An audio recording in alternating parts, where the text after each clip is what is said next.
बहुत समय पहले एक जंगल में एक गीदड़ अपनी पत्नी के साथ रहता था। एक दिन माता गीदड़ ने कहा, प्रिय, आज मैं दोपहर के भोजन में मछली खाना चाहती हूँ। आप नदी के किनारे जाकर कुछ मछली क्यों नहीं पकड़ कर ले आते? नर गीदड़ ने कहा, बहुत अच्छा मेरी प्रिया, मेरी मछली पकड़ने वाली छड़ी जरा तैयार कर देना, मैं अभी जाता हूँ। गीदड़ नदी के किनारे लंबे समय तक अपनी मछली पकड़ने वाली छड़ी को लेकर बैठा रहा, लेकिन वह एक भी मछली नहीं पकड़ पाया।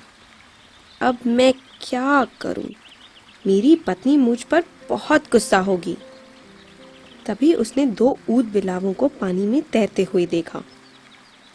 अचानक उन दोनों ने पानी में डुबकी लगाई और एक बड़ी मछली लेकर ऊपर आ गए। वे उसे खींचकर नदी के किनारे पर ले आए। पहला ऊद बिलाव बोला, मैं मछली का बड़ा हिस्सा लूंगा क्योंकि पहले मैंने इसे देखा था। दूसरे ऊद बिलाव ने क्रोधित होकर कहा, नहीं, इसे मैंने पकड़ रखा है, इसलिए मुझे बड़ा हिस्सा चाहिए। बस उन दोनों ने लड़ना शुरू कर दिया। गीदड़ थोड़ी ही दूरी पर बैठकर सारी लड़ाई देख रहा था। ये ऊद बिलाव कितने मूर्ख हैं। मेरे लिए अब अवसर है कि मैं इस मछली को अपनी पत्नी के लिए ले जाऊं। गीदड़ ने पूछा, क्या बात है दोस्तों, आप दोनों क्यों लड़ रहे हो? क्या मैं आपकी सहायता कर सकता हूँ? दोनों ऊद बिलावों ने कहा, अरे हाँ, हम दोनों ने इस मछली को साथ ही पकड़ा है और हम नहीं जानते कि इसे कैसे बांटें। पहले ऊद बिलाव ने कहा, मुझे मछली का बड़ा हिस्सा चाहिए। दूसरे ऊद बिलाव ने कहा, नहीं, मुझे बड़ा हिस्सा चाहिए।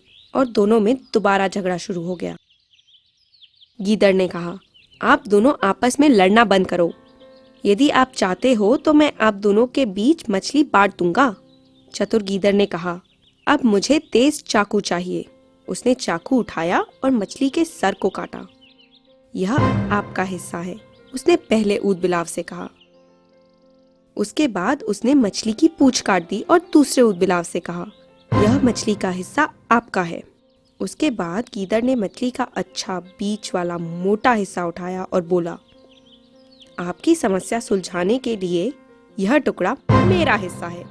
ऐसा कहकर गीदड़ अपने घर की ओर भाग गया। पहले ऊद बिलाव ने दुखी होकर कहा, हम कितने मूर्ख थे। दोनों ऊद बिलावों ने पछताते हुए कहा, हमने अपनी मूर्खता से अपना भोजन ही खो दिया। दोनों ऊद बिलाव दुखी होकर लेकिन समझदार होकर वापस नदी में चले गए। इस कहानी से हमें यह शिक्षा मिलती है कि हमें आपस में झगड़ा नहीं करना चाहिए।